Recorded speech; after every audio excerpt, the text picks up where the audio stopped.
The loud, piercing ring of the school bell echoed through the hallways, cutting through the low hum of chatter as students reluctantly filed into their classrooms.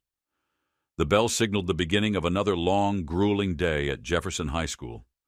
The energy in the air was a mix of exhaustion and anticipation, the students knowing what awaited them.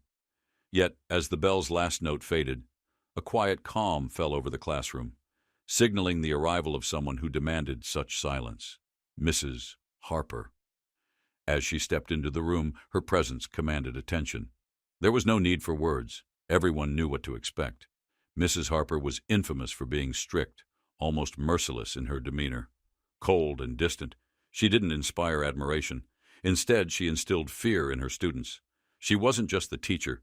She was the authority, the enforcer of rules, and the one to be avoided. Her graying blonde hair was pulled into a tight, unyielding bun that matched her no-nonsense attitude. Her blue eyes, sharp as daggers, scanned the room methodically. They flicked from one student to another, sizing them up, assessing who was worthy of her attention and who wasn't. In her eyes, they were all just numbers to be sorted, and Jamal Harris, the 16-year-old black student sitting in the back row, was no exception. Jamal was quiet. He wasn't the troublemaker who disrupted class, nor was he the goody two-shoes who always raised their hand. He was simply there, sitting in the back of the room, his worn-out backpack slumped on the floor beside him. Mrs. Harper took one look at him and made a decision. He was lazy, she thought, a kid who didn't care. He probably didn't even understand the simplest concepts of math. "All right, class," Mrs. Harper said sharply, her voice cutting through the thick silence. "Open your notebooks. Today we're going over last week's equations." Without waiting for the students to comply, she picked up a piece of chalk and began scribbling complex algebraic equations on the board. The other students scrambled to copy them down, their heads bent low over their notebooks, the scratching of pens and pencils filling the air. But Jamal didn't move. His pencil lay untouched on his desk, his gaze fixed on the board in front of him. "Jamal," Mrs. Harper snapped, her voice sharp and demanding, "why aren't you writing?" Jamal didn't flinch. He met her gaze, his expression calm, almost serene. "I already solved them," he said, his voice steady.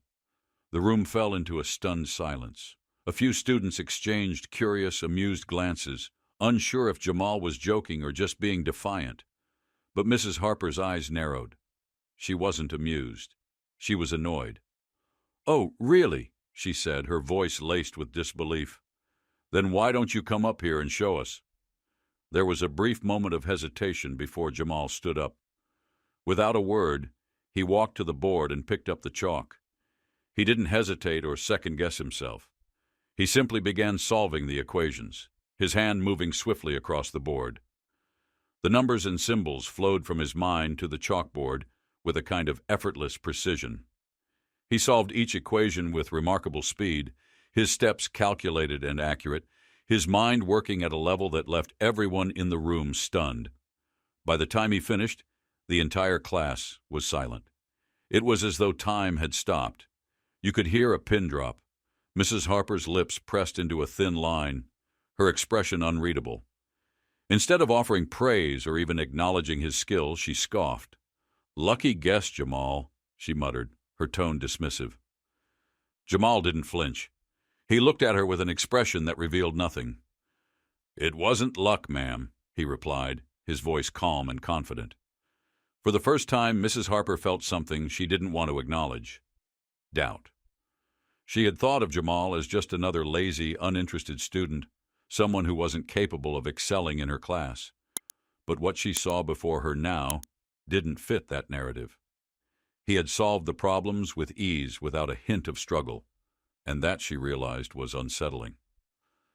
From that day on, Mrs. Harper seemed to make it her mission to prove Jamal wasn't as special as he appeared. Every day she pushed him with more difficult problems, trying to see if he would stumble, if he would make a mistake. She scribbled down equations that even college students might struggle with, all the while watching Jamal with an intensity that was almost predatory. "Let's see if you can solve this," she would say, her voice laced with doubt, as she wrote even harder problems on the board. But Jamal didn't hesitate. He solved them every single time, his mind sharp and quick. Yet each time he succeeded, Mrs. Harper ignored him. She refused to acknowledge his accomplishments, to give him any credit. She would even take unnecessary points off his tests, pretending he wasn't there. Jamal didn't complain. He didn't argue. He simply smiled. And that, more than anything, infuriated Mrs. Harper. His calm demeanor, his unshakable confidence, it was as though nothing she did could break him. One afternoon, Principal Dawson entered the classroom, his voice filled with excitement. "Students, I have some exciting news," he announced, a smile on his face. "Jefferson High has been invited to compete in the state math championship this year." A wave of excitement spread through the room. Students exchanged whispers and glances, thrilled at the opportunity. The principal's smile grew wider. "We need our best students to represent us," he said, his eyes scanning the room. He turned to Mrs. Harper. "Who do you recommend?" Mrs. Harper hesitated for a moment before answering. "Jason and Eric," she said, her voice flat. The class murmured in surprise. Jason and Eric were known to struggle with math. They weren't the strongest students. Jamal's best friend, Tyrone, leaned over and whispered, "She's doing it on purpose, man." The principal didn't seem to notice. He nodded thoughtfully before turning to Jamal. "What about Jamal?" he asked, his voice full of confidence. "He's brilliant." Mrs. Harper stiffened, her face flushing with discomfort. "Jamal lacks discipline," she said firmly, her tone final. Principal Dawson didn't back down. He turned to Jamal, his eyes warm and encouraging. "Jamal, would you like to compete?" Jamal nodded, his face calm but resolute. Mrs. Harper, though, looked like she had just been forced to swallow something bitter. She knew she had no choice but to let him in, and she hated it.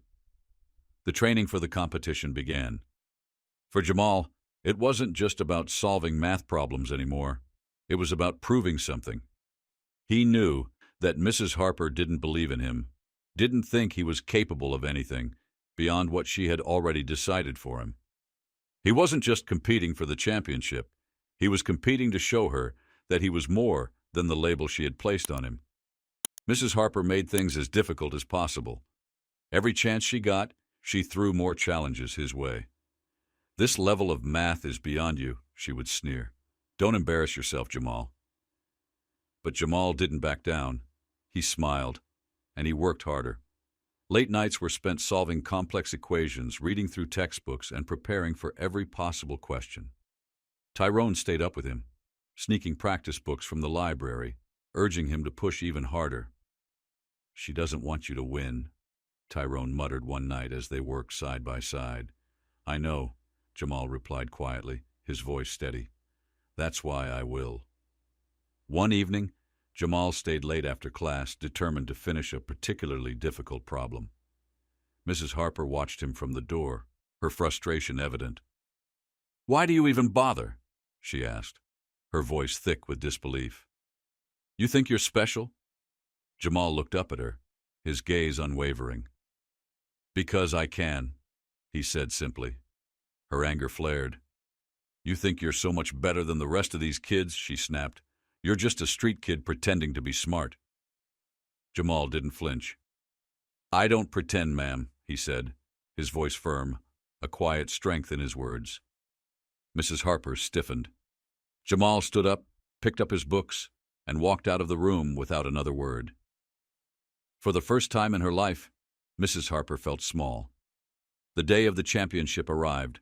Schools from all over the state gathered in the auditorium, each team filled with eager competitors. Mrs. Harper stood stiffly next to her team, Jason, Eric, and Jamal, hoping with all her might that Jamal would fail. But round after round, Jamal dominated. His quick thinking, his lightning-fast calculations, and his calm confidence left the competition in the dust. In the final round, it was Jamal versus the reigning state champion. The problem appeared on the screen, and it was a monster, a problem that seemed impossible, even for the most seasoned mathematicians. Jamal picked up his pen. Mrs. Harper held her breath, her heart pounding in her chest. Minutes passed, but Jamal didn't falter. His pen moved with confidence, his mind sharp and focused. The buzzer rang.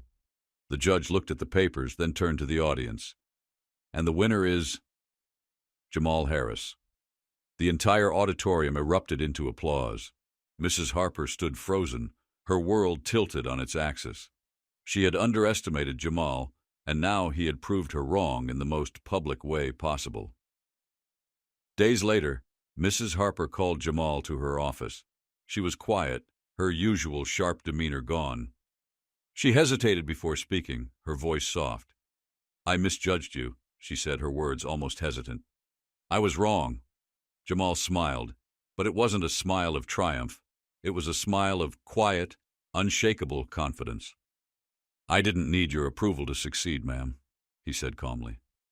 Mrs. Harper felt a sharp ache in her chest, a pang of regret that she couldn't ignore. She had seen Jamal as nothing more than a stereotype, a label to be dismissed. But he had shown her that he was so much more.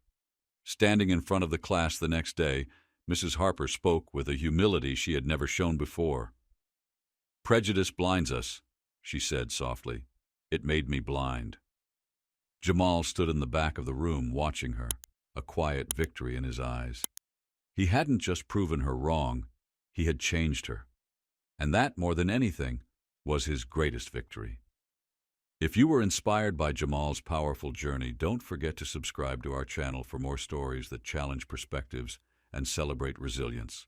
Like, share, and leave your thoughts in the comments below. Subscribe now.